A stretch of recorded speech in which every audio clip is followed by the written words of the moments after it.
نہیں آپ کو جو کچھ، اور یہ میں ایک بات بتا دوں، وہ ایک محاورہ ہے کہ گیدڑ کی جب موت آتی ہے نا تو وہ شہر کی طرف چل پڑتا ہے. جس سیاستدان کی موت آتی ہے نا وہ جا کے عدالت سے ٹکر مارتا ہے. عدالت کو ٹکرے مت مارے، آئین کو ٹکرے مت مارے.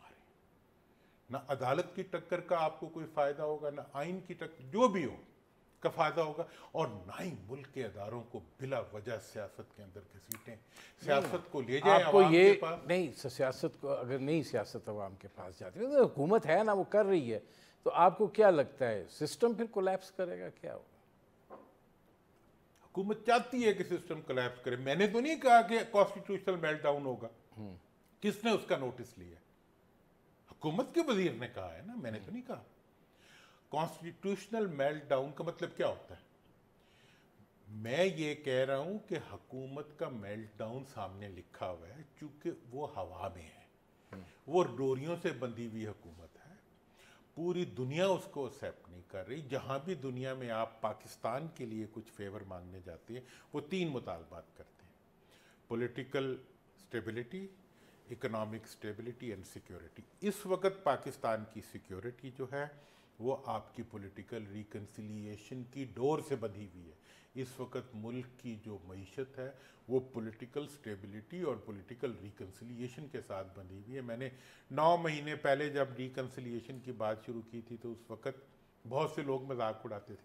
آج کیا راستہ ہے مفاہمت کے علاوہ آپ کے پاس؟ میں تمام نہیں، مفاہمت کی کس طرح ہوگی، کن نکات پہ ہوگی؟ مفاہمت ایک ہی بنیاد پہ ہوگی کہ آپ جو حکومت ہے، بھٹو صاحب نے ابھی میں دیکھ رہا تھا وہ جو ایک بچے کو پکڑا ہے نا کسی کو، وہ سوشل میڈیا والے اس پہ بم کیس ڈال دیے. بھٹو صاحب کے زمانے میں 77 کی جب تحریک چل رہی تھی اس وقت یہ جتنے لیڈر تھے ان پہ یا بم کیس تھا یا کوئی دہشت گردی کا کیس تھا یا بھینس کی چوری کا کیس تھا یا بکری کی چوری، مطلب سارے کریمنل کیسز تھے. اس کے بعد جب بھٹو صاحب نے فیصلہ کیا کہ نہیں میں نے ریکنسیلیشن کرنی ہے تو انہی بم کیسوں والوں کو نکال کے اپنے سامنے میز پہ بٹھایا اور ان سے سیٹلمنٹ کی. وہ تو آج تو کوئی ضیاء الحق موجود نہیں ہے کہ جو کسی سیٹلمنٹ کو آگے پیچھے نہیں، لیکن آپ کو پھر جو ادھر بیٹھے ہوئے ہیں ادھر والے کو، ادھر بیٹھے والوں کو بھی تو تسلیم کریں گے. وہ مانے گا نہیں یہ تو کوئی پولیٹیکل پارٹیز ہی نہیں ہے، پہلے پولیٹیکل لیڈر ہی نہیں ہے. پہلے بھٹو صاحب نہیں، نے اگر آپ نے ایک پارٹی نے مذاکرات کرنے ہیں تو اسے باقی 4 پارٹیوں کو بھی تو سیاسی جماعتیں ماننا چاہیے نا، ان کی لیڈرشپ بھی تو تسلیم کرنی چاہیے. بھائی ان کی لیڈرشپ تو کس نے انکار کیا ہے؟ وہ تو آپ نے انتخابی نشان چھینا ہے، انہوں نے تو نہیں چھینا آپ سے. وہ تو آپ کو تسلیم کرتے. اب بات یہ ہے کہ مذاکرات میں آپ کہیں جی پہلے آپ ہاتھ باندھیں، پہلے آپ معافی مانگیں، پھر ہم آپ سے مذاکرات کریں گے. ایسا کوئی مذاکرات نہیں ہوتے. حکومت جو ہوتی ہے وہ برابری کی بنیاد پہ اپنے پولیٹیکل اوپوننٹس کو، میں کریمنلز کی بات نہیں کر رہا، کریمنل کے خلاف حکومتیں کیس چلاتی ہیں، تقریریں بیان نہیں دیتی. بیان سیاسی چیزوں کے لیے دیے جاتے ہیں. اگر 9 مئی کا ایشو ہے تو اس پہ مقدمہ چلاؤ، بیان مت دو. کسی وزیر کا رائٹ نہیں ہے کہ وہ 9 مئی کے اوپر مجھے اکیوز کرے یا آپ کو اکیوز کرے. وہ نہیں کر سکتا. وزیر کر سکتا ہے تو اپنے محکموں کو کہے کہ بھی مقدمے بناؤ اور مقدمے. نہیں، انہوں نے کہا جو بانی پی ٹی آئی سے تحقیقات ہو رہی ہے اس میں کہا نا کہ میں نے کہا تھا جی ایچ جو پہ کچھ مظاہرہ کہا ہے کرو. مقدمہ چلائیں. ہاں، وہ تو وہ اب ہو رہی ہے نا، وہ تو چلے گا. ہو رہا ہے، 1 سال گزر گیا ابھی تک ہو رہا ہے. وہ بھی سب سے پہلی ایویڈنس یہ ہے کہ اس نے خود یہ کہہ دیا. وہ کیا کہا ہے وہ عدالت میں آ کے جو کہے گا یہ تو وہی بیان ہے جی کہ وہ جی پولیس کے سامنے اگلا ہاتھی نے کہہ دیا میں جھوٹی ہوں. مطلب یار خدا کا نام مانے. بات تو وہ ہوگی جو عدالتوں میں چلے گی، عدالتوں میں جو فیصلے ہوں گے.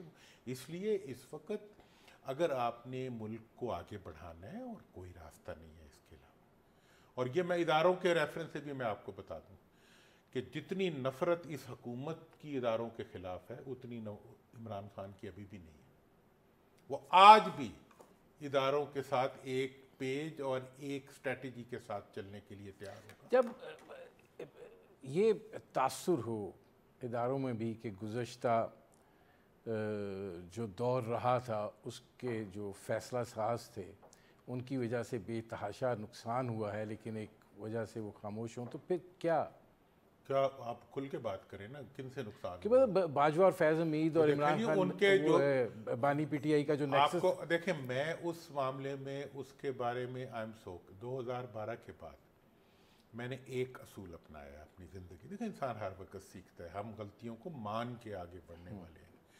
میں نے ایک فیصلہ کیا تھا کہ جی پاکستان کی بقا جمہوریت اور آئین کی پاسداری میں ہے. اس کے بعد سے میں اس سے کبھی نہیں ہٹا. میں آج بھی یہ کہتا ہوں کہ جتنی بھی ڈسٹارشن, یہ ایک پیج کی سیاست جو ہے, اور یہ ایک پیج کی سیاست کا یہ مطلب نہیں ہے کہ قومی ادارے ایک صفحے پہ بیٹھے ہوئے ہیں. ایک پیج کی سیاست کا مطلب ہے کہ قومی ادارے جن کا کوئی کام نہیں ہے وہ مجھے بچانے کے لیے میرے ساتھ بیٹھے ہوئے ہیں. یہی کہنا چاہ رہے ہیں نا یہ لوگ. یہ ختم کریں, ان کو اپنا کام کرنے دیں. ان کے ذمے بہت بڑا کام ہے. ہمیں بہت بڑے نیشنل اور انٹرنیشنل چیلنجز ہیں. معیشت بھی وہ سنبھالیں, جمہوریت بھی وہ, سیاست بھی وہ سنبھالیں, انٹرنیشنل افیئرز بھی وہ سنبھالیں. تو پھر آپ کیا کریں گے؟ آپ صرف نوٹ بنائیں گے اور وہ باہر لے جائیں گے. اچھا, میرے پروگرام کا وقت ختم ہو رہا ہے. بہت شکریہ محمد علی درانی صاحب. ناظرین, یہ تھے سینئر سیاستدان محمد علی درانی. ان کی آپ نے گفتگو سنی. اب تک کے لیے اتنا ہی. اجازت دیجیے. اللہ حافظ.